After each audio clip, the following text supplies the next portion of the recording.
Hello friends, அனைவருக்கும் இனிய வணக்கம். நான் உங்கள் விப்ரஜேஷ் ஆட்டோ ட்ரெண்ட் தமிழ் சேனலுக்கு உங்களை அன்புடன் மீண்டும் வரவேற்கிறேன். இன்றைக்கி நம்ம எங்கே இருக்கோம் அப்படின்னு கேட்டிங்கன்னா சென்னையில் இருக்கோம். காரணம் என்ன அப்படின்னு நீங்கள் கேட்டிங்கன்னா அதுக்கு வரேங்க. ஸோ நம்ம எலக்ட்ரிக் கார்களை பொறுத்தவரை பெரும்பாலான எலக்ட்ரிக் கார்ஸ் நம்ம ரேஞ்ச் டெஸ்ட் பண்ணியிருக்கோம். அதில் டாடா மோட்டர்ஸில் டியாகோலேருந்து ஆரம்பித்து பஞ்சு, நெக்ஸானு, கர்வு அண்ட் அதுக்கப்புறம் பார்த்தீங்கன்னா மஹிந்திரா XUV 4Wமே நம்ம ரேஞ்ச் டெஸ்ட் பண்ணியிருக்கோம். ஆனால் மஹிந்திராவோடைய லேட்டஸ்ட் லான்ச் ஆன கார்ஸில் நம்ம பார்த்தீங்கன்னா XEV90 அண்ட் B6 இந்த கார்களை ரேஞ்ச் டெஸ்ட் பண்ணவே இல்லை இல்லையா? டீட்டெயில்டாக உங்களுக்கு ரிவ்யூஸ் கொண்டு வந்திருப்பேன். யூசர் ரிவ்யூ கூட XEV90 யூசர் ரிவ்யூ கொண்டு வந்திருக்கேன். ஆனால் நம்ம இன்னி வரைக்கும் ரேஞ்ச் டெஸ்ட் பண்ணல. ஸோ அதுக்காக தான் வந்திருக்கோம். என்ன பண்ண போகிறோம் அப்படின்னு கேட்டிங்கன்னா, இங்கே சென்னையிலேருந்து ஆரம்பித்து கோயம்புத்தூர் வரைக்கும் ரேஞ்ச் டெஸ்ட் போகலாமே என்னோட ஐடியா நான் பண்ணியிருந்தேன். வண்டி கிடைக்காம இருந்துச்சு. ஆனால் இந்த XEV90 இருக்குது பார்த்தீங்களா, இது யாரோடது அப்படின்னு நீங்கள் கேட்டிங்கன்னா நம்மளுடைய சப்ஸ்கிரைபரோடையது. இன்ஃபேக்ட் இந்த வண்டியை நீங்கள் வேறு ஒரு சேனலில் ஆல்ரெடி யூசர் ரிவ்யூவில் பார்த்துருப்பீங்க. அதே ஓனர் பார்த்தீங்கன்னா நமக்கு என்னுடைய காரை தரேன், நீங்கள் ரேஞ்ச் டெஸ்ட் தாராளமாக பண்ணுங்க அப்படின்னு சொல்லிட்டு ஆஃபர் பண்ணியிருக்காரு. யார் அப்படின்னு கேட்டிங்கன்னா நம்ம சென்னையை சேர்ந்த வசந்த் ப்ரோ தான். ஸோ வசந்த் ப்ரோ தான் இந்த வண்டியோடைய ஓனர். அவரு கூட நாங்கள் ட்ராவல் பண்ண போகிறோம். சென்னையிலேருந்து ஆரம்பித்து கோயம்புத்தூர் வரைக்கும் சிங்கிள் சார்ஜில் ஓட முடியுமா இந்த XEV90, அதை பார்க்க போகிறோம். ஸோ ஃபஸ்ட்டு நான் வளவலன்னு பேசுகிறதுக்கு பதிலாக அவரை இன்ட்ரோ பண்ணிடலாமா? Vasanth bro, very good morning. வணக்கம் ப்ரோ. வணக்கம். Good morning bro. Good morning. Fantastic, thank you. First of all நீங்கள் என்னை கூப்பிட்டு என் வண்டியை ரேஞ்ச் டெஸ்ட் பண்ணுங்க அப்படின்னு சொல்லி ஆஃபர் பண்ணதே ரொம்ப ரொம்ப தேங்க்ஸு. நாங்களே ஆக்சுவலாக தேடிட்டு இருந்தோம், டீலரில் மஹிந்திராவில் ரிக்வெஸ்ட் பண்ணிட்டு இருந்தோம். பட் வண்டி கிடைக்காம கொஞ்சம் சிக்கலாக இருந்துச்சு. ஆனால் உங்கள் வண்டி கிடச்சிருச்சு. எப்படி நீங்கள் பொள்ளாச்சி போகணும், கோயம்புத்தூர் போகணும், ஓகேவா? அது கூட நானும் வந்துடுறேன், ஓகேவா?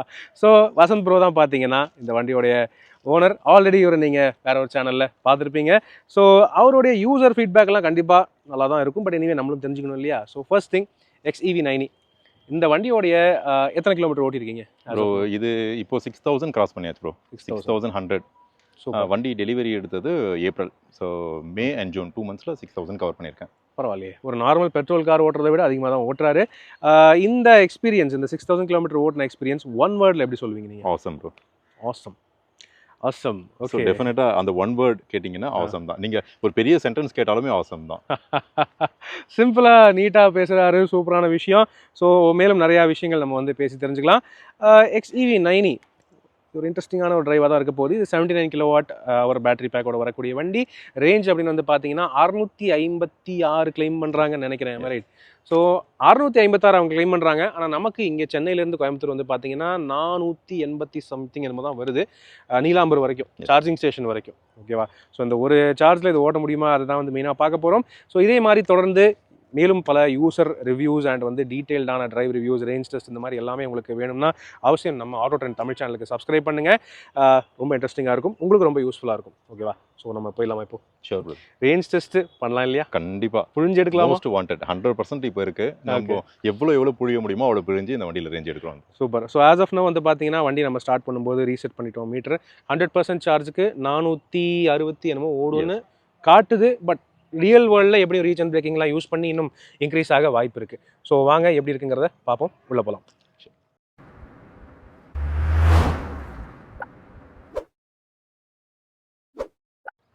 ஸோ ஃப்ரெண்ட்ஸ், வசந்த் ப்ரோவோட இருக்கும், அவரோட XEV90 நம்ம கூட இருக்குது.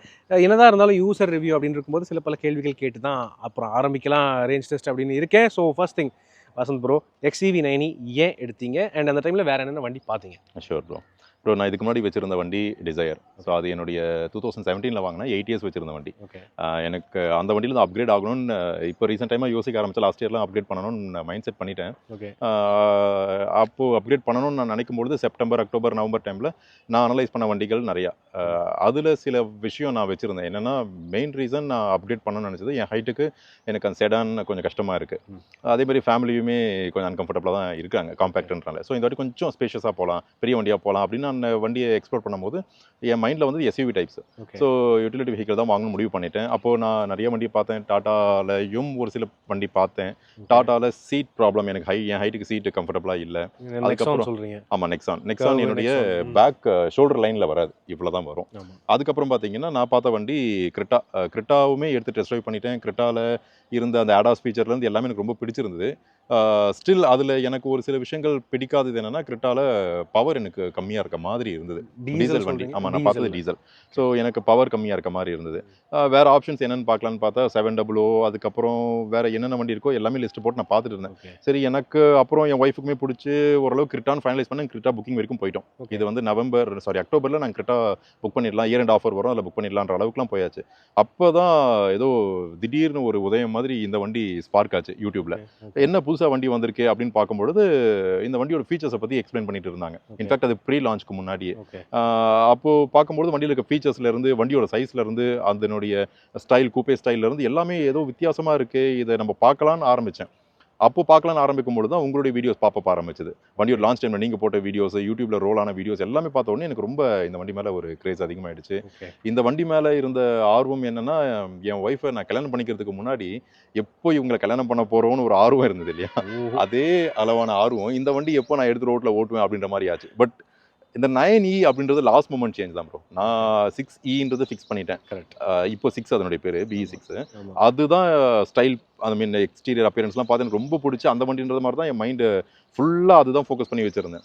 லாஸ்ட்டாக வண்டி நாங்கள் புக் பண்ணுற டைமில் அது சில விஷயங்கள் நடந்தது. அதுக்கப்புறம் என் ஒய்ஃபோட இன்ஃப்ளூயன்ஸு, அப்புறம் ஃபேமிலியோட இன்ஃப்ளூயன்ஸு, அதுக்கப்புறம் எனக்கும் சரி என் பையனோட இன்ஃப்ளூயன்ஸ், 3 ஸ்க்ரீனு, இந்த மாதிரியான விஷயங்கள்லாம் பார்த்து இந்த வண்டி டிசைட் பண்ணிட்டேன். டெஸ்ட் ட்ரைவ் பண்ணி பார்த்தா வண்டி எனக்கு ஹைலி சாட்டிஸ்ஃபைடாக இருந்தது, ஸ்பேஷியஸாக இருந்தது.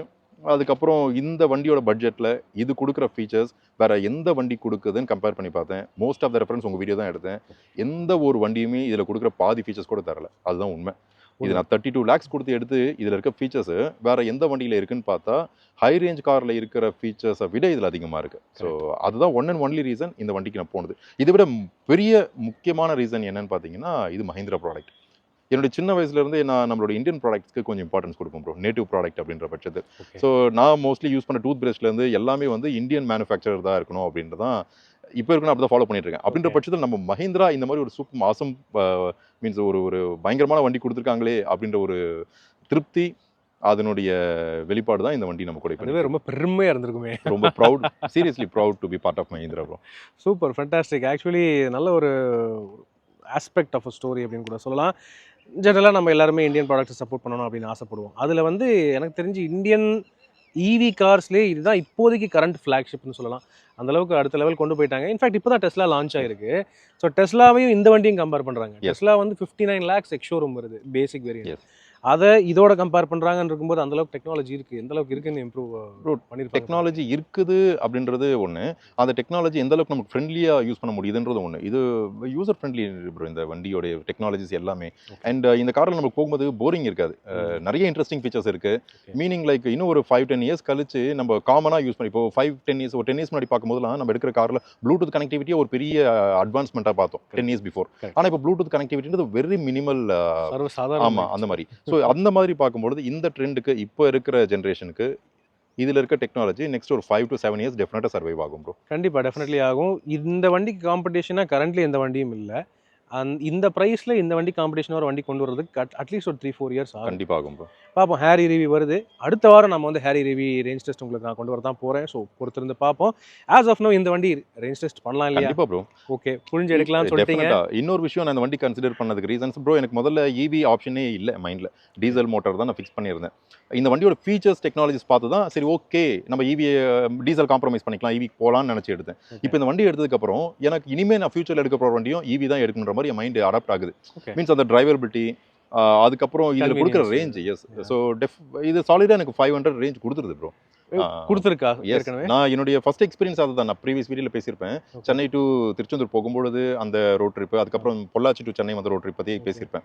அதில் எனக்கு ஃபுல் சார்ஜில் 517 kilometers, 2 occupant, minimal luggage, throughout the day AC ஆனில் இருந்தது. அந்த ஒரு ட்ராவல் எனக்கு 517 kilometers ஃபுல் சார்ஜில் இந்த வண்டி எனக்கு கொடுத்தது. நடுவில் ஒரே ஒரு பிரேக் மட்டும் எடுத்துருப்பீங்க? எஸ், பிரேக் எடுத்துட்டு 40% நான் சார்ஜ் பூஸ்டப் பண்ணினேன். ஓகே, ஸோ 500 டெஃபினட்டாக இந்த வண்டியில் நம்ம இது எடுத்துக்கலாம். அந்த சார்ஜ் கிலோமீட்டர் பர் சார்ஜ் அப்படிங்கிற கணக்கு எடுத்து பார்த்தோம்னா உங்களுக்கு 517 வருது. எஸ், ஓகே, அப்படின்னா எனக்கு தெரிஞ்சு என் வீட்டுக்கே போயிடலாமே. எஸ் டெஃபினட்டாக 517 அண்ட் செகண்ட் டைம் இன்னொரு வாட்டி நான் என்னோட நேட்டிவ் போகும்போது ஒரு 268 kilometres okay 268 kilometres out of 50% கிடச்சது. 100% வண்டி எடுத்தேன். நான் எங்கள் ஊரில் போய் நிறுத்தும்போது 49%. So 51% consume ஆயிருந்தது.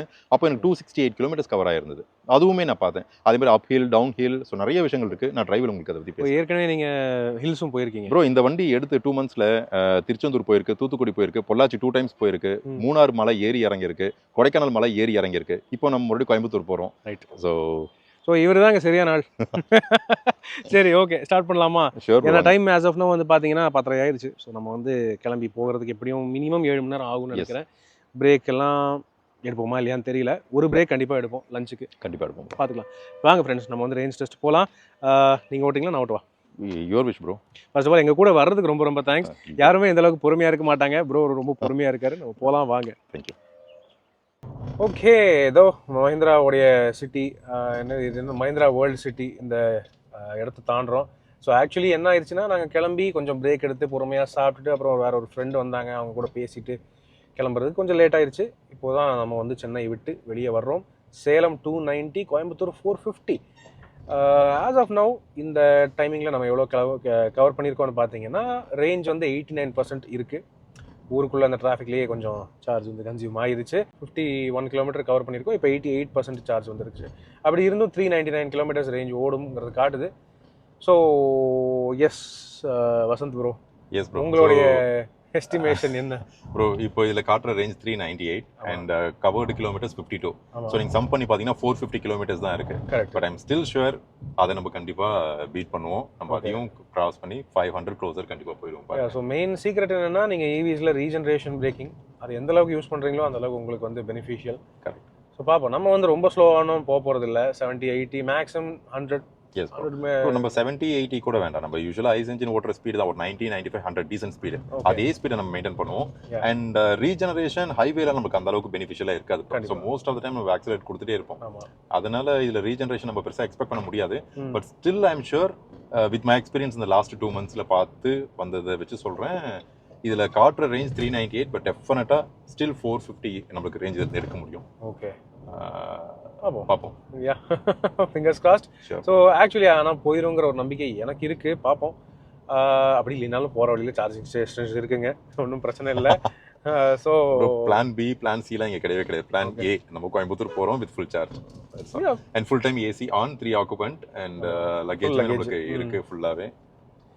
யா, ஸோ நல்லா தான் போயிட்டுருக்கு. ஸோ இந்த நேரத்தில் நம்ம வந்து சரி சும்மாவே உட்காந்து போகாமல் உங்ககிட்ட நிறைய பேச வேண்டியிருக்கு வசந்த் ப்ரோ. கண்டிப்பாக. ஸோ யா, XEV9E லைக் எடுத்த உடனே இந்த வண்டி வாங்கின புதுசுலேயே நீங்கள் வாங்கிட்டீங்க. எஸ். எந்த அளவுக்கு வெயிட்டிங் பீரியட் இருந்தது உங்களுக்கு? எப்படி இருந்துச்சு உங்களுக்கு வந்து அந்த first drive experience? Okay so waiting period ஆப்வியஸாக இது என்னன்னா, வண்டி லான்ச் பண்ண உடனே நிறைய புக்கிங் எடுத்தாங்க இதில். அது எல்லாருக்குமே தெரிஞ்ச விஷயம். அதே மாதிரி இது மஹிந்திராவுடைய ஒரு ஃப்ளாக்ஷிப் கார் ஈவியில் கொடுக்குறாங்க. அப்படின்ற பட்சத்தில் கைண்ட் ஆஃப் ட்ரையல் கார் மாதிரி தான். ஏன்னா மஹிந்திராவில் இதுக்கு முன்னாடி சக்ஸஸ்ஃபுல் ஈவின்னு எதுவும் இல்லை. அப்படின்ற பட்சத்தில் நிறைய பேர் ஹெசிடேட்டும் பண்ணாங்க வண்டி எடுக்கிறதுக்கு. நான் இந்த வண்டி எப்போ நம்மளுக்கு புக்கிங் ஸ்டார்ட் பண்ணாங்களோ இம்மீடியட்டே நான் புக்கிங் கொடுத்துட்டேன் வண்டிக்கு. இன்ஃபேக்ட் அந்த வண்டி புக்கிங் எடுக்கிறதுக்கு முன்னாடியே நான் அவங்க கிட்ட மல்டிபிள் டைம்ஸ் ரெக்வஸ்ட் பண்ணி அதுக்கப்புறம் அவங்க கிட்ட செக் அட்வான்ஸாகவே கொடுத்து, நீங்கள் எப்போ புக்கிங் எனி டைம் நீங்கள் புக்கிங் ஸ்டார்ட் பண்ணுறாங்களோ அப்போது இதை நீங்கள் எடுத்துக்கங்க என்னோட புக்கிங்கா அப்படின்னு சொல்லி அவங்க கிட்ட நான் கொடுத்துட்டு வந்துட்டேன். நான் லாஸ்ட் வீடியோவில் சொல்லியிருந்தேன், யாரும் நம்பலை, பட் அதுதான் உண்மை. நான் 2 செக் கொடுத்துருந்தேன், 1 for 6 and 1 for 9. ரெண்டுத்துல எது வந்தாலும் எடுத்துக்கலாம் அப்படின்ற மைண்ட் செட்டோட தான். அதுக்காக ரெண்டுமே எடுக்க போறேன்னு இல்லை, ரெண்டுத்துல எது வந்தாலும் எது ஃபர்ஸ்ட் எனக்கு அலர்ட் ஆகுதோ அதை எடுத்துட்டு இன்னொரு வண்டியை விட்டுறலாம் அப்படின்ற மாதிரி தான் நான் மைண்டில் வச்சிருந்தேன். நாங்கள் செக் கொடுத்தது ஜனவரி அந்த மாதிரி கொடுத்தேன் ப்ரோ. ஜனவரி ஸ்டார்டிங்கில் நான் செக் கொடுத்துட்டேன். பட் அஃபிஷியலாக ஃபெப்ரவரியில் தான் புக்கிங் ஸ்டார்ட் பண்ணாங்கன்னு நினைக்கிறேன். அவங்க புக்கிங் ஸ்டார்ட் பண்ண உடனே ஃபர்ஸ்ட் லாட்லேயே என்னோட புக்கிங் எடுத்துக்கிட்டாங்க ஃபார் போத் த கார்ஸ். அதுக்கப்புறம் மிட் ஆஃப் மார்ச்லேயே எனக்கு ஃபோன் பண்ணிட்டாங்க, இந்த மாதிரி வண்டி அலர்ட் ஆயிடுச்சு உங்களுக்கு, 31st of March ரெஜிஸ்ட்ரேஷனே பண்ணிடலாம் அப்படின்னு. ஸோ நான் இந்த வண்டிக்கு எக்ஸ்க்ளூசிவாக ஒரு பர்டிகுலர் நம்பர் வேணும்னு கேட்டிருந்தேன். அதனால என்னோட ரெஜிஸ்ட்ரேஷன் டிலே ஆச்சு. பட் ஸ்டில் இந்த வண்டி நான் 31st ரெஜிஸ்ட்ரேஷன் முடிச்சிட்டேன். 31st of March. நான் ஏப்ரலில் ஒரு ரீசனுக்காக வெயிட் பண்ணி ஒரு 15-20 days கழிச்சு தான் வண்டி நான் டெலிவரி எடுத்தேன். வெயிட்டிங் பீரியட்னு எனக்கு டெஃபினட்டாக சொல்ல போனால் பெருசாக இல்லை ப்ரோ, ஜஸ்ட் 2 months தான். பட் இப்போ என்ன சினாரியோன்னு தெரியல. பாசிபிள் தான், ஏன்னா இன்க்ரீசிங்லி இந்த வண்டிக்கு டிமாண்ட் இன்க்ரீஸ் ஆகிட்டு தான் இருக்குது. B6 XEV9E எந்த வேரியண்ட்டாக இருந்தாலும் டிமாண்ட் அதிகமாக தான் இருக்குது. சரி, மேலும் நம்ம போகும்போது இன்னும் டாப் 5 பாசிட்டிவ்ஸ், டாப் 5 நெகட்டிவ்ஸ் இந்த வண்டியை பற்றி நீங்கள் என்ன நினைக்கிறீங்கிறத போக பேசலாம். Sure bro. As of now 399க்கு வந்துருச்சு. Quite nice. ஸோ ரேஞ்ச் ஏறுறது ஒரு நல்ல சந்தோஷமான விஷயமா தான் இருக்குது. பார்ப்போம் போக போக. எடாஸ் யூஸ் பண்ணலாமா வேண்டாமா? What you say? கொஞ்சம் தூரத்துக்கு வேணால் நம்ம ட்ரை பண்ணலாம் ப்ரோ. ஓகே, அதுவும் வந்து இதுதான். Okay, so yeah high. ஒரு பிரேக் எடுத்து சாப்பிட்டோம், லஞ்ச் முடிச்சுட்டு நாங்கள் போயிட்டுருக்கோம். இப்போதைக்கு எங்கே இருக்கோம்னு பார்த்தீங்கன்னா கரெக்டாக எனக்கு தெரிஞ்சு உளுந்தூர்பேட்டை கிட்ட இருக்குமா? உளுந்தூர்பேட்டை கிட்ட வந்துட்டுருக்கோம். As of now 180 kilometres cross பண்ணியிருக்கோம். அதாவது 180 இப்போ தான் தொட போகுது. 64% சார்ஜ் இன்னும் பாக்கி இருக்குது. 307 கிலோமீட்டர்ஸ் ஓடும் இன்னும் அப்படின்னு காட்டுது. எடாஸில் நான் வந்து ஒன்லி லேன் கீப்பிங் அசிஸ்ட் மட்டும் போட்டிருக்கேன். பட் இருந்தாலும் ஆட்டோனமஸ் எமர்ஜென்சி பிரேக்கிங் ரொம்ப பக்கத்தில் போனாலும் ஒர்க் ஆகுது. ஒரு தடவை ஒர்க் ஆச்சு, உங்களுக்கு நான் காட்ட முடியல, sorry. So as of now journey ரொம்ப கம்ஃபர்டபுளாக தான் போயிட்டுருக்கு. நான் வந்து 80-90 அந்த ஸ்பீட்லேயே தான் மெயின்டைன் பண்ணிகிட்ருக்கேன். எந்த வகையிலுமே ரொம்ப ஸ்லோவாலாம் நான் போகல. ஓகேவா? யா. ஸோ இந்த தருணத்தில் நம்ம ஆக்சுவலி ப்ரோ கிட்ட நிறையா கேட்க வேண்டியது இருக்குது. ஸோ டாப் 5 பாசிட்டிவ்ஸ் என்ன சொல்ல வரீங்க இந்த 9 பொறுத்தவரை? ஸோ சொல்லணும். Sure bro. நீங்கள் டாப் 5ன்னு கேட்குறீங்க இல்லையா? எனக்கு டாப் 5 பாசிட்டிவ், டாப் 5 நெகட்டிவ்ன்றதை விட எனக்கு தெரிஞ்ச பாசிட்டிவ்ஸ் இந்த வண்டியை பற்றியும் சொல்கிறேன், இந்த வண்டியை பற்றி தெரிஞ்ச நெகட்டிவ்ஸுமே நான் சொல்கிறேன். இப்போ ஸ்டார்டிங் வித் ரேஞ்ச். ஸோ ஈவின்றது பேசிக்கலி எல்லாருக்குமே புதுசு. அதில் நம்மளுக்கு என்ன ரேஞ்ச் கிடைக்கும், எவ்வளோ ரிலேபிளாக இருக்கும், எவ்வளோ கன்சிஸ்டண்ட்டாக இருக்கும், நம்பலாமா வேண்டாமா, இந்த மாதிரியான விஷயங்கள்லாம் இருக்குது இல்லைங்களா? அதுக்கு ஒன் ஆஃப் த ப்ரூஃப் பார்த்தீங்கன்னா இப்போ நீங்கள் சொன்னீங்க வி ஜஸ்ட் கவர்டு 180 கிலோமீட்டர்ஸ் இல்லைங்களா? 180 கிலோமீட்டர் இப்போ நம்ம கவர் பண்ணியிருக்கோம். ரிமைனிங் 64% இருக்குன்னு சொன்னீங்க. அப்போ விச் மீன்ஸ் இந்த 180 கிலோமீட்டர்ஸ்க்கு நம்மளுக்கு எவ்வளோ சார்ஜ் கன்சியூம் பண்ணியிருக்குன்னு பார்த்தீங்கன்னா 36% இல்லையா? ஸோ 36% நம்ம பார்க்கும்பொழுது எவ்ரி சிங்கிள் பர்சன்டேஜ் நம்மளுக்கு எவ்வளோ ரேஞ்ச் கொடுத்துருக்குன்னு பார்த்தீங்கன்னா 5 கிலோமீட்டர்ஸ் இல்லைங்களா? ஸோ 1% எனக்கு 5 கிலோமீட்டர்ஸ் கிடைக்கும் போது 100% ஆப்வியஸ்லி 500. ஸோ இதனால தான் நான் இவ்வளோ ஷுவராக உங்ககிட்ட சொன்னேன் கிளம்பும் பொழுது 450 to 500 போயிடலாமா நீங்கள் டவுட்ஃபுல்லாக கேட்கும் போது ப்ரோ கண்டிப்பாக 500 நம்ம அச்சீவ் பண்ணிடுவோம் வித் சிங்கிள் சார்ஜ்னு சொன்னேன். இப்போ அதுக்கு ஆல்மோஸ்ட் நம்ம ஒரு 40% கவர் பண்ணிட்டோம் ஸோ ஃபார் நம்ம டிஸ்டன்ஸில் இல்லைங்களா? அது ஒன் திங். இது one of the plus bro. நான் அதர் ஈவிஸ் அதிகமாக ஓட்டினதில்லை, பட் இந்த ஈவி நான் எதிர்பார்த்த ரேஞ்சும் கொடுக்குது, ரிலையபிளாகவும் இருக்குது. அதுவே ஒரு பெரிய ப்ளஸ் எனக்கு. So as a EV user. And other ப்ளஸஸ்ன்னு கேட்டிங்கன்னு வைங்களேன், இது நான் ப்ளஸ்னும் எடுத்துக்கலாம் மைனஸ்னும் எடுத்துக்கலாம். இப்போது ஜஸ்ட் ஒரு 5 minutes பிஃபோர் நம்ம ஒரு விஷயம் எக்ஸ்பீரியன்ஸ் பண்ணோம். என்னென்னா இனோவா போயிட்டு இருந்தது, திடீர்னு அவங்க ஸ்லோ பண்ணாங்க, நம்ம வண்டி க்ளோஸாக போச்சு, ஒரு ஹார்ட் பிரேக் கொடுத்தது இல்லைங்களா? அது ஓகே, லைஃப் சேவிங் பிரேக்கிங் கூட அக்செப்ட் பண்ணிக்கலாம், பட் ஸ்டில் அது ரொம்ப ஹார்டாக இருந்தது. அதை நம்ம பாசிட்டிவாகவும் எடுத்துக்கலாம், நெகட்டிவாகவும் எடுத்துக்கலாம். இப்போ நம்ம 3 பேர் போகிறோம், 3 பேருமே அலர்ட்டாக இருக்கும், யாருமே தூங்கலை, கம்ஃபர்டபுளாக போயிட்டுருக்கோம். ஹார்ட் பிரேக் எடுத்து நம்ம மேனேஜ் பண்ணிட்டோம். இன்கேஸ் நான் ஃபேமிலியோடு போகும்போது ஒரு கை குழந்தை கொண்டு போகிறேன், அந்த மாதிரியான விஷயங்களை இன்ஃபேக்ட் அந்த ஒரு மொமெண்ட்டில் எனக்கு ஹார்ட் பிரேக் நெசசரி இல்லைன்னு நான் நினச்சேன் இன்னும் டிரைவிங் பேட்டர்னுக்கு. பிகாஸ் அந்த வண்டிக்கும் எனக்கும் ஒரு 7 meters டிஸ்டன்ஸ் இருந்தது. நம்ம அவ்வளோ ஹார்டாக பிரேக் அழுத்த மாட்டோம் மேனுவல் டிரைவில், பட் இது ஹார்ட் பிரேக் பண்ணுச்சு. அது எனக்கு ஒரு விஷயமா நெகட்டிவாக தோணுச்சு. இதுவே இதனுடைய எக்ஸ்டெண்டட் வெர்ஷன் பார்த்தீங்கன்னா வண்டியில் அடாப்டிவ் க்ரூஸ் கண்ட்ரோல் இருக்குது. ஸோ அது one of the key feature இந்த காருக்கு இல்லைங்களா? அடாப்டிவ் க்ரூஸ் கண்ட்ரோல் முன்னாடி போகிற வண்டிக்கு ஏற்ற மாதிரி நம்ம வண்டியை ஸ்பீட் லிமிட் பண்ணிக்கும். அதே மாதிரி நம்ம இண்டிகேட்டர் போட்டால் அதுவே நெக்ஸ்ட் லேனில் ஸ்விட்ச் பண்ணிக்கும். இந்த ஃபீச்சர் இந்த காரில் இருக்குது. இதை நான் எக்ஸ்பீரியன்ஸ் பண்ணும்போது ஒரு வாட்டி எனக்கு ஒரு பேட் இன்சிடென்ட் நடந்தது. என்னென்னா, இப்போது பார்த்தீங்கன்னு வைங்களேன், அங்கே ஒரு ட்ரக் போயிட்டுருக்கு. இப்போ நான் அடாப்டிவ் க்ரூஸ் கண்ட்ரோலில் போயிருந்தா இந்த இடத்துல பிரேக் ஆகும், வண்டி பிரேக் ஆகியிருக்கும். என்ன சொல்ல வரேன்னா, அந்த ட்ரக் பண்ணுது, அந்த ட்ரக் அந்த லேன்ல தான் போகுது. நம்ம மேனுவல் டிரைவுக்கு ஓகே இந்த லேன்ல நம்ம போயிட முடியும், நம்ம ஒரு கால்குலேஷன் வச்சுக்கோம். ஆனா காரோட கால்குலேஷன் அதை விட கொஞ்சம் அதிகமா இருக்கு. மீனிங் நம்ம வண்டிக்கும் பக்கத்துல போற வண்டிக்கும் ஒரு 2 feet டிஸ்டன்ஸ் இருந்துச்சுன்னா நம்ம போயிடலாம், நம்ம போறோம். பட் இது அப்படி போகாது. அது என்ன பண்ணுது, அங்க ஹார்ட் பிரேக் கொடுக்குது, ஏர்லியாவே பிரேக் பண்ணுது. டிஸ்டன்ஸ் ஈவன் தான் நம்ம இந்த செட்டிங்ஸ்ல மாத்திக்கலாம். முன்னாடி போற வண்டிக்கும் நமக்கும் என்ன டிஸ்டன்ஸ் மாத்துறது அப்படின்றது செட்டிங்ஸ்ல கொடுத்துடலாம். பட் ஸ்டில் அந்த இடத்துல எனக்கு கொஞ்சம் அன்கம்ஃபர்டபுளா இருந்தது. பிகாஸ் என்னோட ஹைவே டிரைவ்ல நான் மோஸ்ட்லி க்ரூஸ் கண்ட்ரோல் போகும்பொழுது ஒரு 200-250 கிலோமீட்டர்ஸ் க்ரூஸ் கண்ட்ரோலே கூட போயிருக்கேன் நிறைய வாட்டி. இந்த வண்டியில் எனக்கு அப்படி போக முடியல. ஏன்னா நான் போயிட்டு இருக்கும்போது திடீர்னு வண்டி ரொம்ப க்ளோஸராக இருக்கு அப்படின்னு என் மைண்டு சொன்னாலுமே கார் சொல்ல மாட்டேங்குது, எனக்கு ஹார்ட் பிரேக் கொடுத்தது. அப்போ அந்த மொமெண்ட் எனக்கு அன்கம்ஃபர்டபுளாக இருக்கு. அந்த மொமெண்ட் நான் நினைச்சேன் இந்த கார்ல 2 ஆப்ஷன் கொடுத்துக்கலாம், adaptive cruise control in addition to that regular cruise control. அப்படி கொடுக்கும்போது என்னன்னா, இப்போ அடாப்டிவ் க்ரூஸ் கண்ட்ரோல் நான் ஓட்டணும் அப்படின்னா இந்த வண்டியில டிஃபால்ட்டா எமர்ஜென்சி பிரேக்கிங் ஆன் பண்ணி வைக்கணும். ஆன் பண்ணி வச்சா மட்டும் தான் உங்களுக்கு க்ரூஸ் எனேபிள் ஆகும். ஆனா இதுவே ரெகுலர் க்ரூஸ் கண்ட்ரோல் இருந்துச்சுன்னா நம்மளுக்கு அந்த பிரேக்கிங் எனேபிள் பண்ணலனா கூட ஓட்ட முடியுன்ற ஒரு ஆப்ஷன் நம்மளுக்கு கொடுக்கும். ஸோ ஹோப்ஃபுல்லி அது எனக்கு வந்ததுன்னா இன்னும் கன்வீனியன்ட்டா இருக்கும். இந்த வண்டியில இன்னொரு ப்ளஸ்ஸா நான் பார்த்தது கிரவுண்ட் கிளியரன்ஸ். இது எஸ்யூவி எல்லாருக்கும் தெரியும், கூப்பே மாடல் எல்லாருக்கும் தெரியும். இதுக்கு முன்னாடி நான் ஓட்டிட்டு இருந்த டிசைர் எனக்கு 180 கிரவுண்ட் கிளியரன்ஸ் இருந்தது. கம்மியாக தான் இருக்கும். அது ஒரு ப்ராக்டிக்கலாக பார்த்தீங்கன்னா ஒரு 4 பேர் உட்காந்துட்டு போகும்போது இன்னுமே குறையும். ஸோ எனக்கு ஒரு ரஃப் ரோட்ல போகும்போதெல்லாம் அடியில் அடி வாங்குறது, ஸ்பீட் பிரேக்கரில் ஏறும் போதெல்லாம் ரொம்ப கான்ஷியஸாக வண்டி இது மாதிரி ஏறுமா ஏறாதா, இல்லை ரொம்ப ஸ்பீட் ரெடியூஸ் பண்ண முடியும், இந்த மாதிரி விஷயங்கள்லாம் இருந்தது. இந்த வண்டியில் எனக்கு 200 கிட்ட கிரவுண்ட் கிளியரன்ஸ் இருக்கு. 5 பேர் உட்காந்தாலுமே ப்ரோ சஸ்பென்ஷன் ரொம்ப நல்லா இருக்கனால வண்டி அமுங்க மாட்டேங்குது. ஸோ இன்னுமே நல்லா எலிவேட் ஆகி தான் இருக்கு ரோட்ல. ஸோ கிரவுண்ட் கிளியரன்ஸ் ரொம்பவே நல்லா இருக்கு. அந்த கிரவுண்ட் கிளியரன்ஸ் அதிகமாக இருக்கனால எனக்கு ரோட் பிரசன்ஸும் ரொம்ப நல்லா இருக்கு. வண்டியை பார்க்கும்போது வெளியே இருந்து பார்க்குறவங்களுக்கும் ரொம்ப அழகா இருக்க மாதிரி இருக்கு. எனக்குமே உள்ள இருந்து பார்க்கும்போது வண்டி நல்லா ஒரு டால் பாடி வண்டியில் உட்காந்துட்டு போற மாதிரி ஒரு ஃபீல் தான் கொடுக்குது. ஆமா, அது என்னுடைய பாசிட்டிவ். இன்னொரு விஷயம் இதுல இருக்க ஃபீச்சர் எனக்கு ரொம்ப பிடிச்சதுன்னு பாத்தீங்கன்னா வெல்கமிங் ஃபங்க்ஷன் ஒன்று இருக்கு. ஸோ இந்த டிரைவர் சீட்டை நீங்க ஓப்பன் பண்ணும்பொழுது முழுக்க பின்னாடி வருது. நாட் ஜஸ்ட் ஒரு 2-5 சென்டிமீட்டர்ஸ் பின்னாடி வரல, ஃபுல்லாவே ஸ்ட்ரெச் பண்ணி பின்னாடி வருது. இதை நான் எங்க கம்பேர் பண்ணா என்கிட்ட 700 இருக்கு. 700 நான் போகும்பொழுது இதே வெல்கமிங் ஃபங்க்ஷன் அதுல இருக்கு. அதை விட இதுல அட்வான்ஸ்டா எப்படி இருக்குன்னு பாத்தீங்கன்னா அது ஜஸ்ட் ஒரு 5 சென்டிமீட்டர்ஸ் பின்னாடி போகும். நம்ம டிரைவிங் சீட்டிங் பொசிஷன்ல ஒரு 5 சென்டிமீட்டர்ஸ் தான் பின்னாடி போகும். இது ஃபுல் ஸ்ட்ரெச் ஆகுது. ஸோ நான் ஆல்மோஸ்ட் 6 ஃபீட் எனக்கு உள்ள வரும்பொழுது போகும்பொழுது அது ரொம்பவே ஹெல்ப்ஃபுல்லாக இருக்குது. நான் ஒரு வாட்டி மேனுவலாக தள்ள வேண்டிய அவசியம் இல்லை. ஸோ இன்னொரு விஷயம் உங்களுக்கு தெரிஞ்ச மாதிரி தான் இதில் பவர்டு வண்டி சீட் அட்ஜஸ்ட்மெண்ட் இருக்குது. பட் இதில் ஒரு மிஸ்ஸிங் ஃபீச்சருமே இருக்குது பவர்டு அட்ஜஸ்ட்மெண்ட்டில். இப்போ இதில் என்ன ஃபீச்சர் இருக்குன்னா நம்மளுடைய சீட்டை உயரப்படுத்திக்கலாம், இறக்கிக்கலாம். அதே மாதிரி பின்னாடி இருக்கிற பேக் ரெஸ்ட்டை நம்ம ரிக்ளைன் பண்ணிக்கலாம், இன்க்ளைன் பண்ணிக்கலாம். இந்த 2 தான் பண்ண முடியும். வேற தை சப்போர்ட் அட்ஜஸ்ட் பண்ண முடியும். அது ஒரு பெரிய மிஸ்ஸிங் ஃபீச்சரா நான் பார்க்குறேன். ஏன்னா இது மேட்டர் ஆஃப் ஒரு 30-32 lakhs கொடுத்து ஒரு வண்டி எடுக்கும்போது நம்மளுக்கு அது இருக்கலாம்ன்ற மாதிரி எனக்கு தோணுது. கரெக்ட். ஒரு வகையில் அதுவும் வந்து உண்மை. தை சப்போர்ட்டுக்கு தனி அட்ஜஸ்ட்மெண்ட்னு கரெக்ட். ஈவன் தோ இதில் லம்பா சப்போர்ட் கொடுத்துருக்காங்க, ஸ்க்ராலர் கொடுத்துருக்காங்க, நம்ம பேக்குக்கு லம்பா சப்போர்ட் கொண்டு வந்துக்கலாம். பட் அந்த ஒரு ஃபீச்சர் நான் மிஸ்ஸிங்காக பார்க்குறேன். ஏன் அதை மட்டும் விட்டாங்கன்னு தெரியல. இன்ஃபேக்ட் 7Wலையுமே அந்த ஃபீச்சர் இல்லை. ஸோ இதில் அப்டேட் பண்ணி கொடுத்துருப்பாங்கன்னு நினைச்சேன், அதுவுமே இல்லை.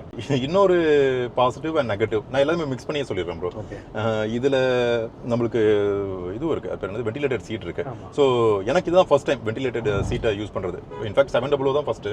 அதுவும் இதுவும் அடுத்தடுத்த மாசம் எடுத்தனால எனக்கு கைண்ட் ஆஃப் வெண்டிலேட்டட் சீட்டுக்கே நான் புதுசுன்னு வச்சுக்கோங்களேன். இது எந்த அளவுக்கு மற்ற காரில் இருக்குன்னு தெரியல. இந்த காரில் நான் வெண்டிலேட்டட் சீட்டை ஆன் பண்ணும்பொழுது இன்ஸ்டன்ட்டாக எனக்கு கூலிங் வருது. அதை என்னால் ரியலைஸ் பண்ண முடியுது. ஆனால் அது கொஞ்ச நேரம் நான் போக போக போக அதனுடைய ஃப்ளோ கம்மியாகுதா என்னன்னு தெரியல, இல்லை கூலிங் கம்மியாகுதா என்னன்னு தெரியல. எனக்கு ஏர் சர்க்குலேஷன், ஏர் ஃப்ளோ இல்லாத மாதிரி ஒரு ஃபீல் கொடுக்குது. அப்புறம் ஒரு 1 or 2 seconds நான் இப்படி கொஞ்சம் ஃபார்வர்டு வந்துட்டு பின்னாடி போகும்பொழுது அப்போ கொஞ்சம் மறுபடியும் ஏர் சர்க்குலேட் ஆகிற மாதிரி இருக்குது. இதுதான் எல்லா கார்லேயும் இருக்குமா என்னன்னு தெரியல. எனக்கு நான் அப்சர்வ் பண்ணதில் எனக்கு அது கொஞ்சம் பெட்டராக இருந்துக்கலாமோ அப்படின்ற மாதிரி தோணுச்சு.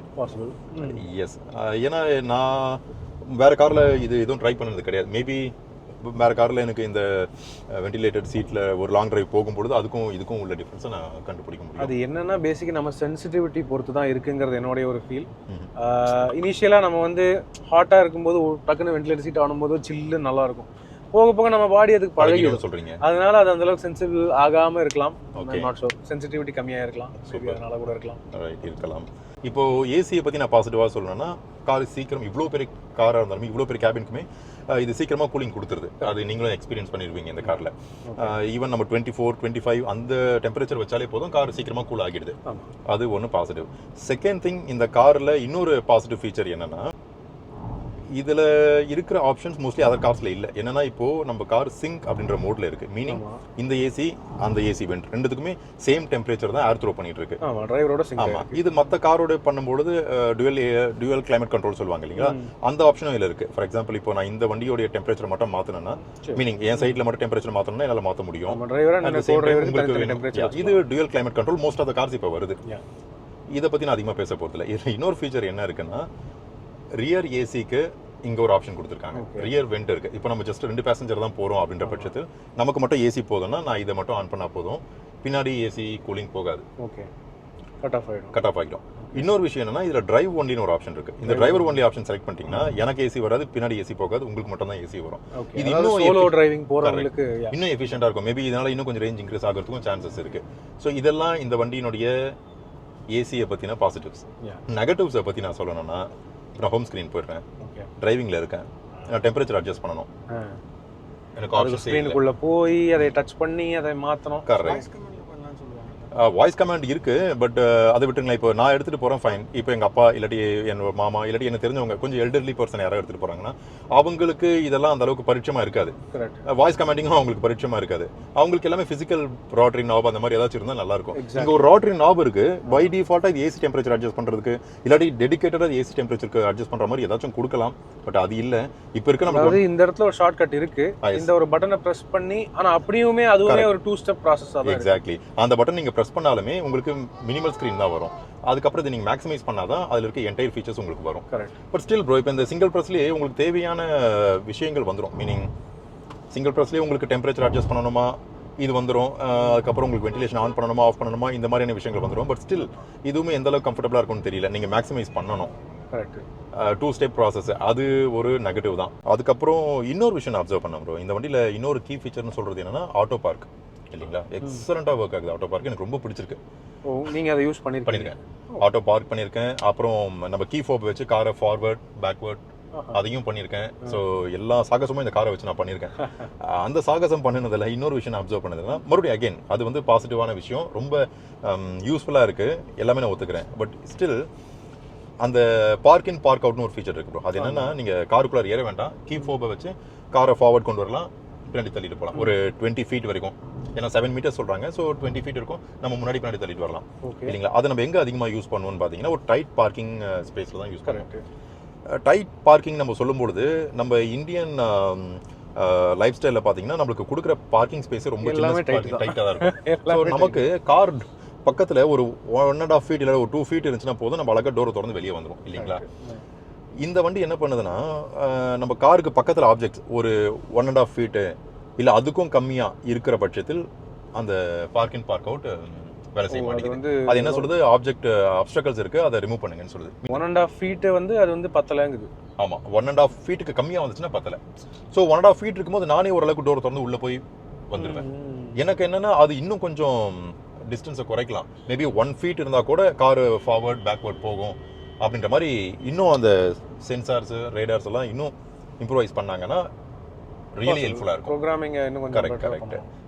அதே மாதிரி இந்த car forward car backward meaning parking park out இன்னொரு இடத்துல வேலை செய்யல. அது எப்பன்னு பார்த்தீங்கன்னா, நம்ம பார்க்கிங்ல இருந்து ஒரு ஸ்லோப்பி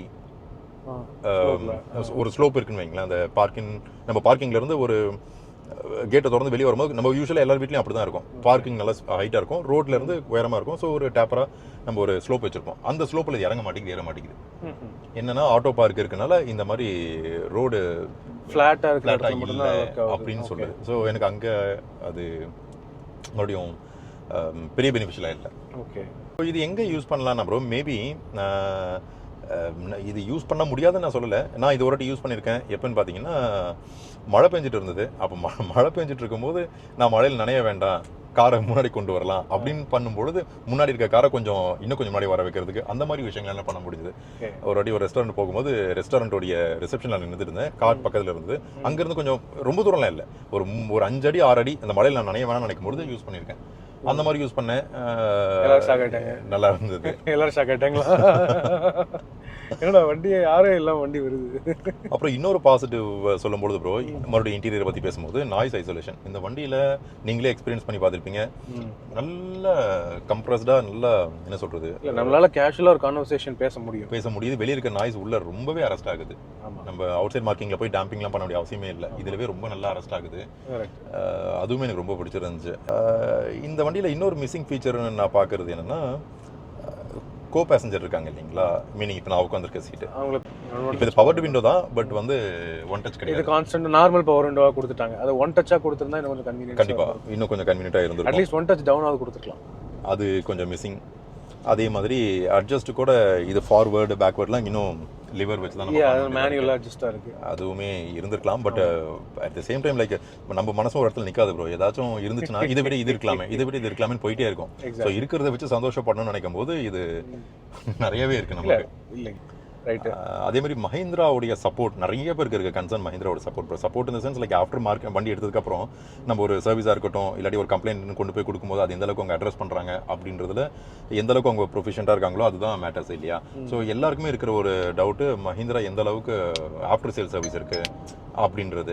அதுக்கு ஒன் ஆஃப் த எக்ஸாம்பிள், இந்த வண்டி நான் எடுக்கும்பொழுது வண்டியில் சில இஷ்யூஸ் இருந்தது. இஷ்யூஸ் இந்த சென்ஸ், ஃபார் எக்ஸாம்பிள் இந்த வைசர் இருக்கு இல்லைங்களா, நான் வண்டி புதுசாக வாங்கும்பொழுது இந்த வைசரில் போட்டிருக்க இந்த பேட் இருக்கு இல்லைங்களா, இந்த பேட் வந்து பேஸ்டிங் சரியாக ஆகலை. ஸோ அப்படியே ஒரு மாதிரி பீல் ஆஃப் ஆகியிருந்தது. அது நான் வண்டியை டெலிவரி எடுக்கும்போது நோட் பண்ணலை. பட் டெலிவரி எடுத்துகிட்டு வீட்டுக்கு போயிட்டு அது எப்போ நெசசரியோ அப்போ தான் நம்ம நோட் பண்ணுவோம். நம்ம எடுத்துகிட்டு போய் சும்மா எடுத்தும் போது எல்லாமே கரெக்டாக பார்க்க முடியாது நம்மளால். நான் வீட்டில் இருந்து ஒரு வாட்டி எங்கேயோ போகும்போது வெயில் அடிக்குதுன்னு இது பிரித்து பார்க்கும்போது தான் அது அந்த டேமேஜ்னு தெரிஞ்சுது. அதை நான் ஃபர்ஸ்ட் சர்வீஸ்லேயே சொன்னேன். நீங்கள் நம்ப மாட்டீங்க ப்ரோ, ஃபர்ஸ்ட் சர்வீஸ் நான் சொன்னேன் சார், நெக்ஸ்ட் சர்வீஸில் நான் அதை பண்ணி கொடுத்துறேன் என்கிட்ட கமிட் பண்ணாங்க.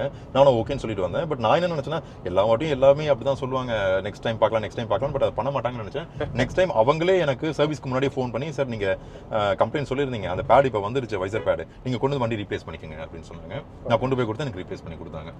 ஸோ எக்ஸலண்ட்டாக இருந்தது. அதே மாதிரி வண்டியோடைய டெலிவரி டைமில் எனக்கு இந்த ஆர்ம் ரெஸ்ட்டும் அப்புறம் அந்த டோர் பேட் அது ரெண்டுத்துல இங்க் மார்க்ஸ் இருந்தது. அது மேனுவல் எரர் தான், இங்க் மார்க் இருந்தது. பட் நான் அது அப்போவே அவங்க கிட்ட ஹைலைட் பண்ணேன் டெலிவரி டைம்லேயே. அதுக்கும் எனக்கு ப்ராமிஸ் பண்ணாங்க, நான் கண்டிப்பாக ரீப்ளேஸ் பண்ணி தரேன் சார்னு சொல்லி. அதே மாதிரி கமிட் பண்ண மாதிரி எனக்கு அது ஸ்பேர்ஸ் ஆன்லைனில் ஆர்டர் பண்ணி அவங்க வர வச்சு ரெண்டுத்தையுமே எனக்கு புதுசாகவே மாற்றி கொடுத்துட்டாங்க. Door pad, entire door pad and then arm rest, இதுவுமே நல்லா பண்ணி கொடுத்தாங்க. அதுக்கப்புறம் ஃபர்ஸ்ட் சர்வீஸ்க்கு அப்புறம் ஃபாலோ அப்ஸும் ரொம்ப நல்லா இருந்தது. எப்படி சார் இருக்குது, வண்டியில் கிளிச்சஸ் இருக்கா அப்படின்ற அளவுக்கு அப்டேட்டடாக இருந்தாங்க. மீன்ஸ் எனக்கு கூட ரொம்ப கனெக்டடாக இருந்தாங்க. அது ரொம்பவே எனக்கு பிடிச்சிருந்தது. அதுக்கப்புறம் நானுமே சர்வீஸ் டைமில் என்னென்ன கம்ப்ளைண்ட் சொல்கிறேன்னா ரொம்ப அது எக்ஸ்ட்ரா கேர் எடுத்து அது பண்ணி கொடுத்தாங்க. ஸோ அந்த விதத்தில் எனக்கு ரொம்பவே சாட்டிஸ்ஃபைடு தான். சூப்பர். நெகட்டிவ்னு நான் அதை மறுபடியும் சொல்கிறேன். நான் நெகட்டிவ்னு யோசிச்சு சொல்ல வேண்டியதாக இருக்குன்னு சொல்லும்போது எனக்கு இந்த வண்டியில் இருக்கிற எல்லா பாசிட்டிவ் வந்து சில மக்களுக்கு நெகட்டிவாகவும் தெரியல. அது ஒன் ஆஃப் த ஃபீச்சர் வந்து இப்போ இந்த சீட் நீங்கள் சொன்னீங்க இல்லையா, சீட் ஒயிட் கலர் இருக்கனால மெயின்டெனன்ஸ் ரொம்ப அதிகமாக இருக்குது. நம்ம ரொம்ப கேர்ஃபுல்லாக வச்சுக்கணும். குழந்தைங்களாம் வச்சுக்கணும் ரொம்ப கஷ்டம்.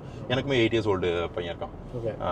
நல்லா அழுக்கு பண்ணுவான் எல்லாமே. இதுக்கு முன்னாடி வச்சுருந்த நான் டிசைருமே வந்து பெய்ஜ் கலர் தான் இன்டீரியர். அதுவுமே ஃபேப்ரிக் தான். அது அந்த ஃபேப்ரிக்கை கூட நான் மேலே கவர் கூட போடல. ரீசன் என்னன்னா ஒரிஜினாலிட்டி போயிடும். அந்த ஃபேப்ரிக்கில் இருக்க ஃபீல், கம்பெனி எதுக்கு ஒரு ஃபேப்ரிக் கொடுக்குறாங்க, ஸோ அதில் something is there to experience அப்படின்றது தான். அதை நம்ம மேலே ஒரு ரெக்ஸின் கவரோ ஏதோ ஒன்று போட்டு அதை மிஸ் பண்ண நான் விரும்பல. வண்டியோட ஒரிஜினாலிட்டி எனக்கு ரொம்ப பிடிக்கும். அப்படின்ற பட்சத்தில் ஃபார் சம் ரீசன் இந்த வண்டியில் ஒயிட் கலர் கொடுத்துருக்காங்க. அது எனக்கு என் பார்வைக்கு எப்படி இருக்குன்னு பார்த்தீங்கன்னா, இந்த காரை நான் வெளியே இருந்து பார்க்கும்போது உள்ள ஒரு ஸ்பேஷியஸான ஒரு பெரிய காரை பெருசாக காட்டுறதுக்கு one of the reason interior white. இது நீங்கள் எந்த அளவுக்கு ஒயிட் இருக்கோ அந்த அளவுக்கு நம்ம வெளியே இருந்து பார்க்கும்போது கார் நல்லா ஒரு ப்ரீமியமாக தெரியுது. என் பார்வையில் சொல்கிறேன், அகைன் ப்ரீமியமாக தெரியுது, நல்லா ஸ்பேஷியஸாக இருக்குது. லைட் இன்டீரியர்னால நம்மளுக்கு ரொம்ப அப்பீலிங்காக இருக்கும். But very difficult to maintain, நான் ஒத்துக்கிறேன்.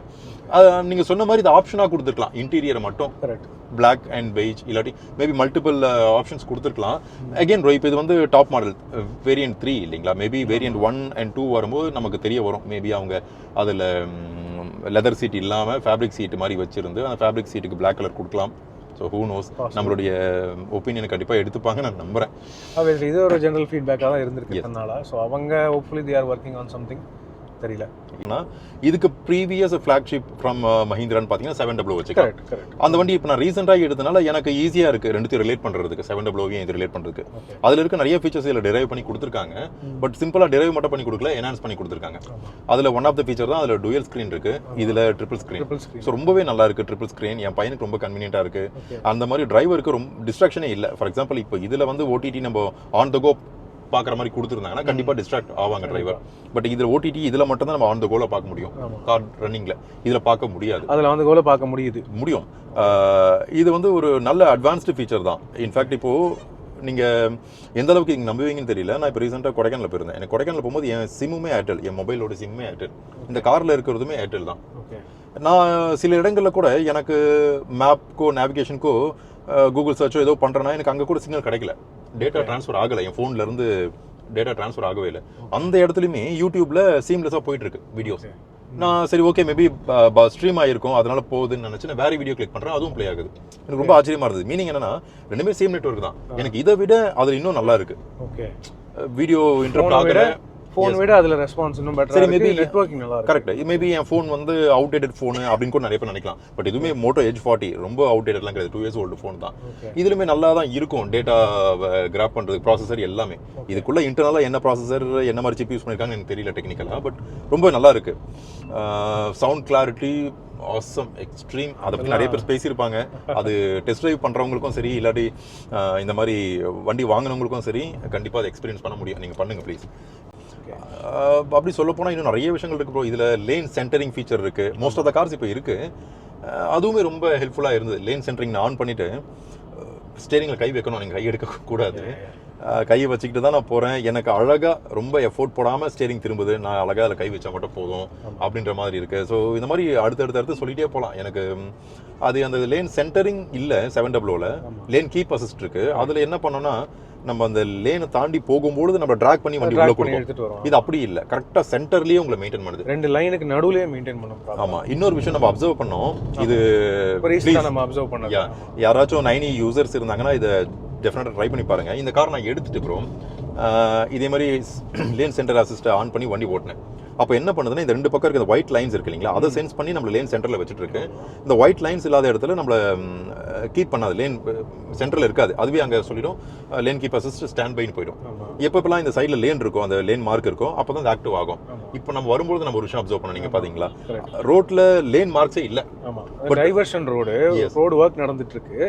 அந்த டைவர்ஷன் ரோடோடைய அந்த எட்ஜை சென்ஸ் பண்ணி கூட லைனே இல்லைனாலுமே அதே லைன்லயே மெயின்டைன் பண்ணுச்சு. ஆனா இந்த ஃபீச்சர் வண்டி நான் எடுக்கும்போது இல்ல. இப்போ லாஸ்ட் சர்வீஸ்ல எனக்கு வண்டி ப்ரோக்ராம் அப்கிரேட் பண்ணி கொடுத்தாங்க.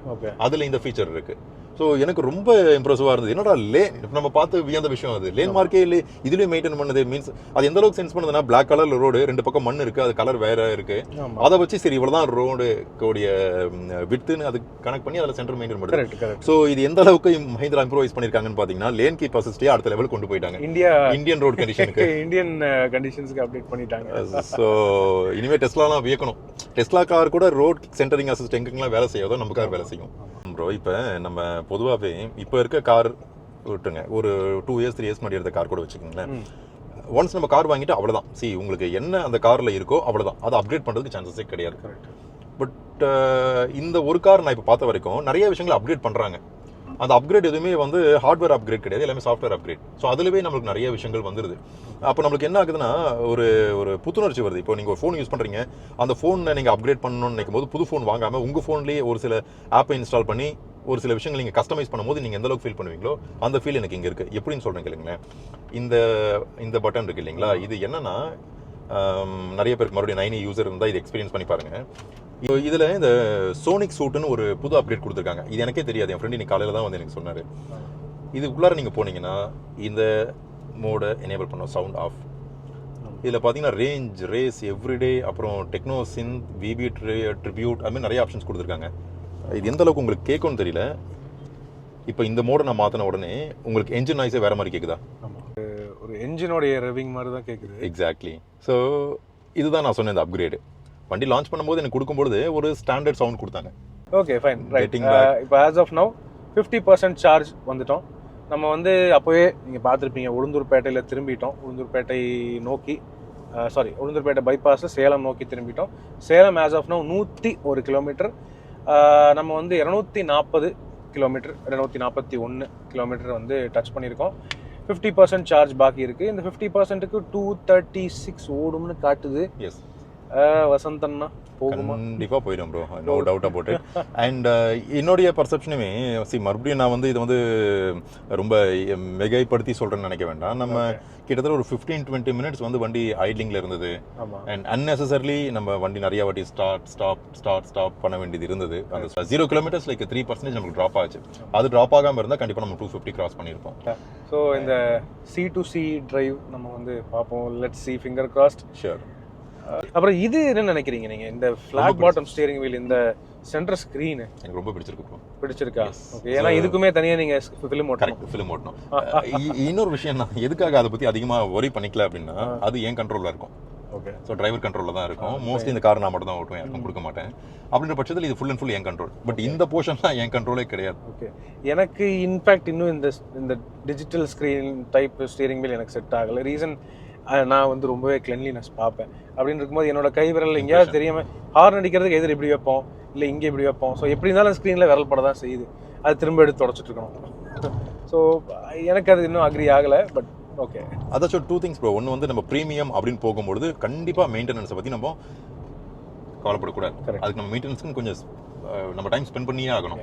எந்த அளவுக்கு நம்ம ப்ரீமியம் போகிறோமோ அந்த அளவுக்கு நம்ம அதை மெயின்டைன் எஃபோர்ட் எடுக்கணும். கண்டிப்பாக அப்படி எஃபோர்ட் எடுக்காமல் நம்மளுக்கு எப்போவுமே ஒரே மாதிரி இருக்கணும்னா அது ப்ரீமியம்னஸ் நம்ம விடுற மாதிரி இருக்கும். ஸோ இதர் தீஸ் ஆர் தட் அப்படின்ற பட்சத்தில் டிபெண்ட்ஸ். இப்போ எந்த அளவுக்கு கார் மேலே அட்டாச். நான் இந்த பொதுவாகவே நான் காரில் ரொம்ப அட்டாச்சாக இருப்பேன். என் பழைய டிசைர் 8 years old இன்னும் எனக்கு என் கூட சென்டிமெண்ட்டாக அட்டாச்சு. இந்த காருமே அதே மாதிரி தான்.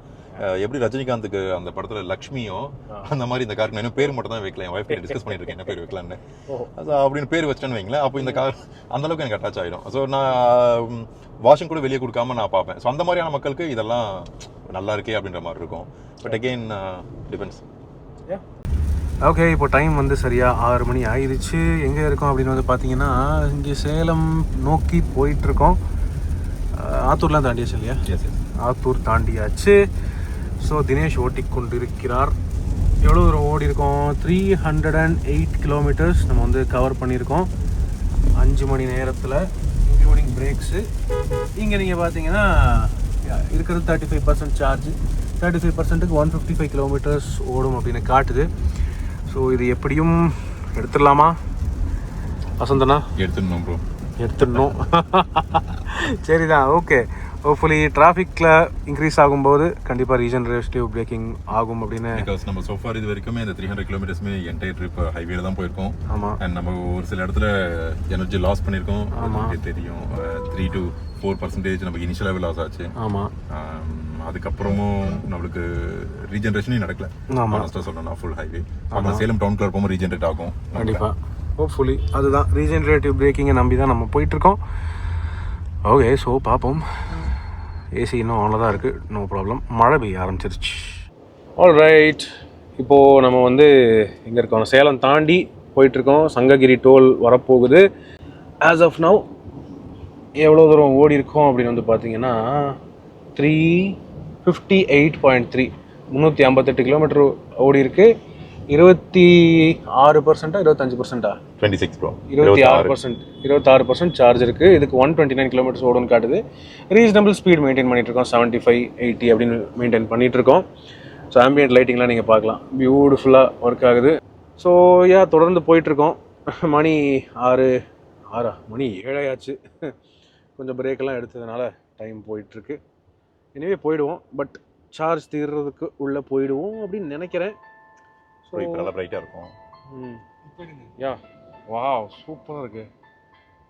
ஏங்க இதுதாங்க இன்ஃபினிட்டி ரூஃபு, அரை லெவலில் இருக்குது. செம்மையாக இருக்குது. இது வேறு லெவல் லுக்குங்க. ஐயோ,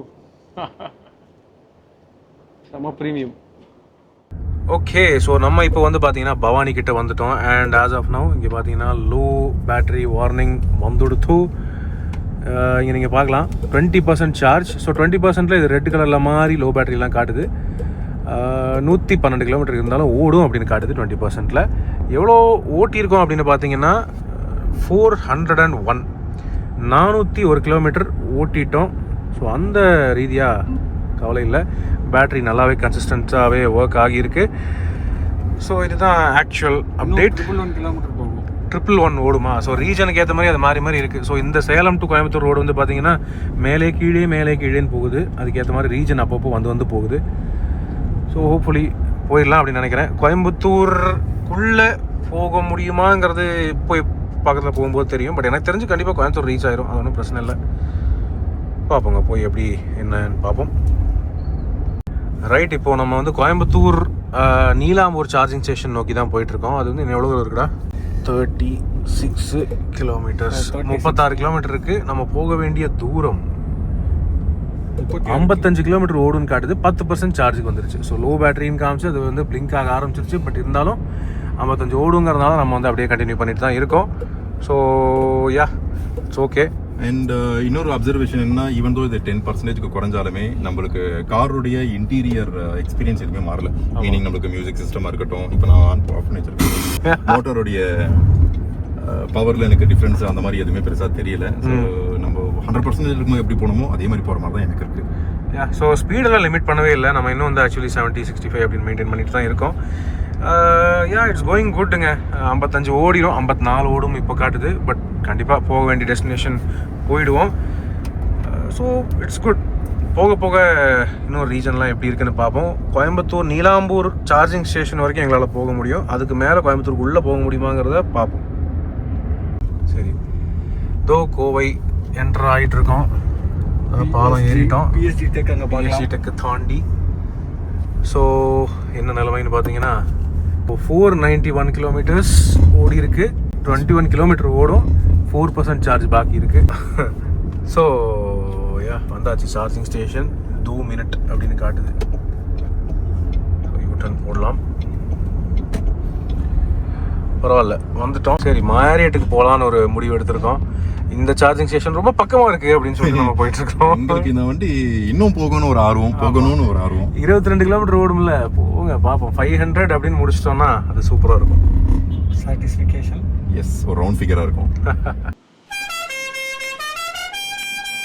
ஸோ இதோ வந்தாச்சு. கோயம்புத்தூர் ரேடிசன் ப்ளூ XEV 90 எடுத்துகிட்டு வந்துட்டோம்.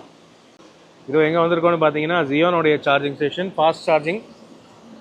ஏன்னா இந்த வெசினிட்டியில் இதுதான் இருக்குது. 60 கிலோவாட் சார்ஜர், டிசி சார்ஜர் இது. ஸோ சார்ஜ் போட்டே ஆகணும். எத்தனை % இருக்குதுன்னு பார்க்குறீங்களா? அப்போமா இருந்துடு. ஓகே, இங்கே பார்த்தீங்கன்னா கீழே ப்ரொஜெக்ஷன் ஆகுது பாருங்கள், லோ பேட்டரின்னு. இது ஒரு நல்ல நீட்டான டீட்டெயில். இது எங்கேருந்து வருது? சாசி கடியிலேருந்தே வருது. சேசி கடியிலேருந்தே வந்து ப்ரொஜெக்ஷன் ஆகுது. அங்கே பார்க்கலாம் நீங்கள், அங்கேருந்து வருது பாருங்கள், மட் ஃப்ளாப்புக்கு பக்கத்தில். ஸோ எவ்வளோ இருக்குன்னு பார்ப்போமா? இத்தனைக்கும் ஏசி எங்கேயுமே கட் ஆஃப் பண்ணல. 504.6 கிலோமீட்டர்ஸ் ஓட்டியிருக்கோம். 2% சார்ஜ் பாக்கி இருக்குது. 8 கிலோமீட்டர் ரேஞ்ச் அப்படின்னு காட்டுது. ஸோ லோ ரேஞ்ச், அதாவது லோ பேட்டரி ரேஞ்சிலே வந்திருக்கோம். ஆனால் இத்தனைக்கும் ஸ்பீடெல்லாம் எங்கேயுமே வந்து ரெடியூஸ் பண்ணல. ஸ்பீட் கட் ஆஃப் எல்லாம் ஒன்றுமே ஆகலை. ஏசி எங்கேயுமே கட் ஆஃப் பண்ணல. ப்ராப்பராக ஃபுல் 100% to 0% நம்ம வந்து ரேஞ்ச் டெஸ்ட் பண்ணி 504 கிலோமீட்டர் அச்சீவ் பண்ணியிருக்கோம். 8 கிலோமீட்டர் இன்னும் ஆட் பண்ணி பார்த்தீங்கன்னா எப்படியும் வந்து 512 கிலோமீட்டர்ஸ் ரேஞ்ச் கிடைக்குது. சரி, ரைட், சூப்பர், நல்ல அருமையான விஷயமா இருக்குது. ஸோ ஒரு வழியாக வந்தாச்சு ஃப்ரெண்ட்ஸ். வசந்த் ப்ரோ பொறுமையாக எங்கள் கூட ட்ராவல் பண்ணார். 2 பேரும் செம்ம டயர்டுங்க. இன்ஃபேக்ட் கேமராமேன் தினேஷும் சேர்த்து 3 பேரும் டயர்டு தான். பட் எனிவே அந்தளவுக்கு வண்டினால் டயர்ட் ஆகலை. என்னென்னா டிராஃபிக், அது ஒன்று தான். ஸோ வண்டி ரிகார்டிங் வந்து சொல்லப்போனால் நான் சொல்கிறத விட ப்ரோவோட அனுபவம் கேட்போம். ஃபர்ஸ்ட் டைம் எங்கள் கூட ரேஞ்ச் டெஸ்ட்டுக்கு வந்திருக்கீங்க, உங்களோட எக்ஸ்பீரியன்ஸ் என்ன? How was it? ப்ரோ, இது ஒரு நல்ல எக்ஸ்பீரியன்ஸு. ஏன்னா நான் மீன்ஸ் இந்த ரேஞ்ச் கொடுத்தது எனக்கு சர்ப்ரைசிங்காக இல்லை, ஆனஸ்டாக சொல்லணும். ஏன்னா ஏற்கனவே இந்த ரேஞ்ச் நான் பார்த்துருக்கேன். பட் அது வந்து 100 to 0. இப்போ நீங்கள் சக்க புளிஞ்சிங்க இல்லையா, இந்த மாதிரி பிழிஞ்சு பார்க்கல. இடையில ஒரு 30% வர மாதிரி டாப் அப் பண்ணிட்டேன். அப்புறம் அதை செக் பண்ணேன். ஸோ இந்த ஜேர்னி ரொம்ப நல்லா இருந்தது ப்ரோ. ஒரு சில இடத்துல வந்து எங்கேயாச்சும் நம்ம மிஸ் ஆகிடுமா, டெஸ்டினேஷன் ரீச் பண்ண முடியாதா அப்படின்ற மாதிரி டவுட் எங்கேயும் ஒரு சில இடத்துல வந்தது. பட் அது நம்மளுக்கு ரீகெயின் ஆயிடுச்சு. ஆனஸ்டாக சொல்லணும்னா இந்த ட்ராவல் ரொம்ப நல்லா இருந்தது. பட் எனக்கு பெரிய சர்ப்ரைசிங்காக இல்லை. ரீசன், அவர் ஏற்கனவே ரேஞ்ச் எடுத்திருக்காரு, நல்லா சர்ப்ரைசிங்காக இல்லை. என்னுடைய ஃபீட்பேக் என்னென்னு பார்த்தீங்கன்னா, மஹிந்திராவோடைய லேட்டஸ்ட் ஜென் EVs ஆக்சுவலி ரொம்பவே நல்லா இருக்குது. பேட்டரியோடைய இன்டென்சிட்டி, அந்த சார்ஜோடைய கன்சிஸ்டன்சி ரொம்பவே நல்லா பண்ணியிருக்காங்க. கண்டிப்பாக 500 கிலோமீட்டர் வந்து நல்லாவே ஓடும் இந்த வண்டி. நாங்கள் இந்த தூரம் ஓட்டி ஊருக்குள்ளே ஹைவேஸ் எல்லாம் சேர்ந்து வந்து இந்தளவுக்கு வந்து ரேஞ்ச் தந்திருக்கு. இன்னும் பொறுமையாக நீங்கள் 70-80 அந்த ரேஞ்சில் ஓட்டினீங்கன்னா ஈஸிலி 520 கூட ஓட்டலாம்னு நினைக்கிறேன், தாராளமாக. ஸோ தாராளமாக நல்ல ரேஞ்ச், பாசிட்டிவான சூப்பரான ரேஞ்ச் கூட தரும், ஒன்றும் பிரச்சனை இல்லை. இதை தாண்டி இன்னும் அடுத்தடுத்து இன்னும் இம்ப்ரூவ்மெண்ட்ஸ் நிறையா EVs வந்து லான்ச் பண்ண போகிறதா வந்து சொல்லிட்டு இருக்காங்க.